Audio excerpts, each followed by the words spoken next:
소나무당, 송영길 대표 필두로 해서 노영희, 손혜원, 변희재 등등이 함께하고 있잖아요. 반응 어떤 것 같으세요? 수감돼 있는 중에 창당에서 안 맞아요. 잘 아는 분들입니다. 네. 그래서 그분들이 찐이란 건 제가 알아요. 그 한동훈, 윤석열에 대한 적개심, 분노.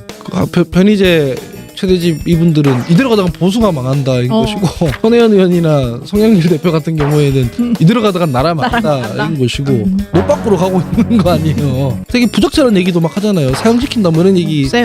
많은 사람들이 황당해할 것이다. 황당해하는데 거기에 지지가 몰린다는 얘기는 싫은 거죠. 국민의힘도 싫고 민주당도 싫다. 그런 것 같아요. 하지만 정권 심판은 해야 된다. 제3세력들과 좀 보충해가지고 캐스팅 보트를 지어져가지고 할 수 있는 방법은 없을까를.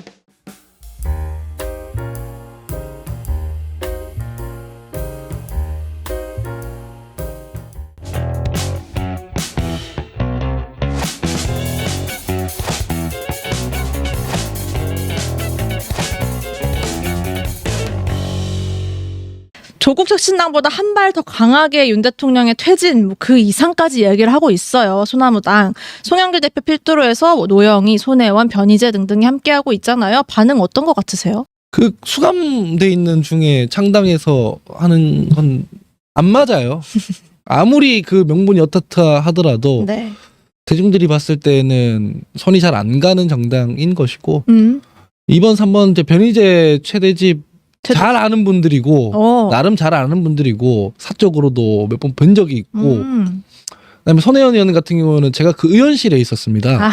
너무 잘하는 분이. 네, 노영희 그 변호사 같은 경우에도 그분 방송 진행하는데 제가 고정 출연 아마 한 적이 있을 거예요. 그 다 잘 아는 분들이에요. 거의 소나무당 식구네요, 식구. 송영길 대표는 임명권자예요. 뭘 말해 뭐예요. 네, 네. 잘 아는 분들입니다. 네. 그래서 그분들이 찐이란 건 제가 알아요. 찐텐이에요, 찐텐. 찐텐이다. 그런 것 같아요. 이게 뭐 자기 배지 한 번 더 달자 이런 건 아니에요. 그런 사람들은 아니에요. 진짜로 그 한동훈, 윤석열에 대한 적개심, 분노 있는 것 같아. 이대로 가다가는 진짜 나라 망한다. 이런 건 있는 사람들이에요. 그러니까 변희재 최대집 이분들은 이대로 가다가 보수가 망한다인 것이고, 손혜원 의원이나 송영길 대표 같은 경우에는 이대로 가다가 나라 망한다인 것이고, 권윤지 그분이 쓴 책은 제가 못 봤지만은 네. 그 리뷰를 그 주변에서 들은 적이 있는데 이대 출신이라면서요. 네. 넷페미가 이렇게 지금 휘젓고 다니다가는 진짜 이 공동체 담론이 다 망한다. 이렇게 생각하는 사람들이 다 모여서 노 밖으로 가고 있는 거 아니에요.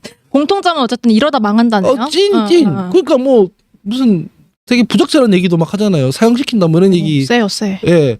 그러니까 조국 혁신당에서 3년은 너무 길다 이러고 있는데 여기는 생물학적으로 뭐 정치 생명이 아니라 생물학적 생명을 끊자고 하고 너무 있는 상황. 너무 충격이야. 많은 사람들이 황당해할 것이다. 황당해하는데 거기에 지지가 몰린다는 얘기는 네. 얼마나 많은 유권자들이 속이 터지고 있으면 이 상황이 벌어질까를 소나무당에서도 읽어야 되고 조국 혁신당에서도 읽어야 된다. 소나무당은 지지율이 별로 안 나오는 걸로 알고 있지만 사람들이 얼마나 속이 터졌으면은 저 당에 대해서도 이 한번 어떤지 한번 보고 있는, 찍을 데가 없으니까 그 당 보는 거거든요. 그렇군요. 그렇게 생각을 해야 될 것 같고, 민주당 안에서는 계속 야권의 200석 얘기 나오고 있고요. 국민의힘에서는 정영환 공관위원장이 170석을 이야기했어요. 스코어 예측해 본다면 현재로서 총선 스코어 170석, 200석 이건 그냥 하는 얘기고 그냥 돌아다니면서 뭐 자기들이 이겨야 된다 그냥 하는 얘기인 것이고, 현재 스코어로는 민주당이 이기고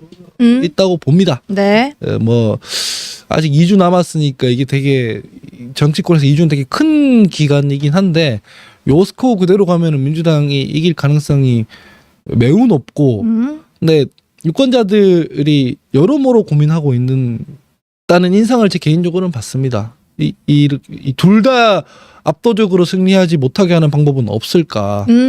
그러니까 적당히 140 몇 대 140 몇 정도로 해서 둘 다 과반이 아닌 상태로 만들어서 어쨌든 뭘 하려면 협상이나 타협을 안 하면 불가능하게 둘 양측 어느 쪽도 멋대로 못하게, 그러니까 강행 처리도 못하고 거부권도 못하고 뭐 하여튼 거부권은 하겠지만 네. 그렇게 해놓고 제3세력들과 좀 보충해가지고 캐스팅 보트를 지어져가지고 할 수 있는 방법은 없을까를 좀 고민하고 있다는 인상을 제가 아까 전에 설명드린 TK에서의 조국혁신당 부상, PK에서의 흔들리는 부분 이런 것들을 보면서 인상을 많이 받았습니다. 그러니까 뭐 싫은 거죠. 국민의힘도 싫고 민주당도 싫다. 그런 것 같아요. 하지만 정권 심판은 해야 된다. 그러니까 범야권 세력, 그 윤석열 대통령 권력을 견제할 수 있는 범위 내에서는 과반을 넘기되 더불어민주당 혼자서 마음대로 하지 못하게 하고 싶은데 이 방법이 없을까 고민하고 있는 상황인 것 같아요. 뭐 140몇 대 140몇 나오면은 유일하게 이제 저만 맞추게 되는 걸 텐데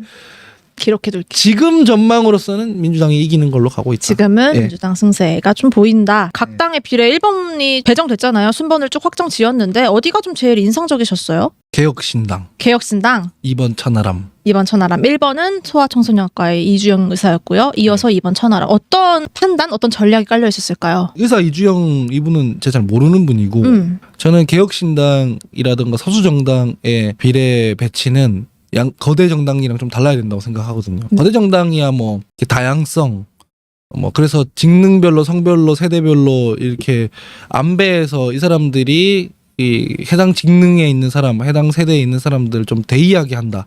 이런 게 비례대표의 취지잖아요. 네. 소수 정당에서 그렇게 할 수는 없어요.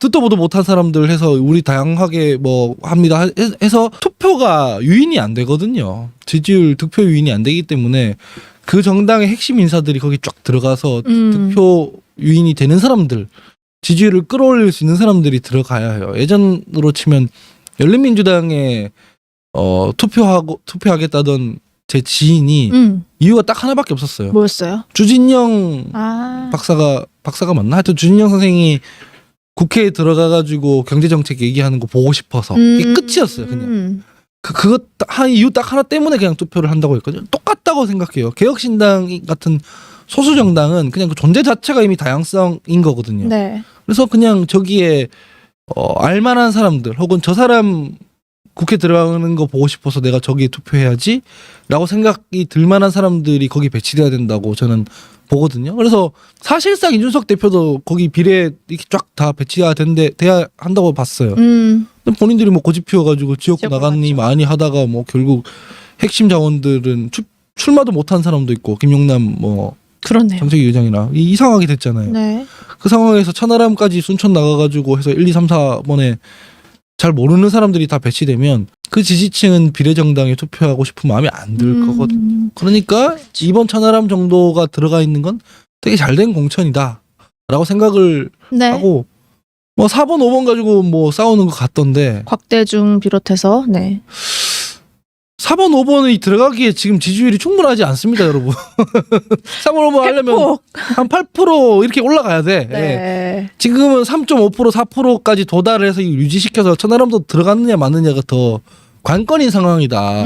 그래서 4번 5번 꼴 보기 싫다고 투표장 안 가면 천하람도 안 들어가시거든요. 그래서 그런 것도 다 고려해서 판단할 필요가 있겠죠.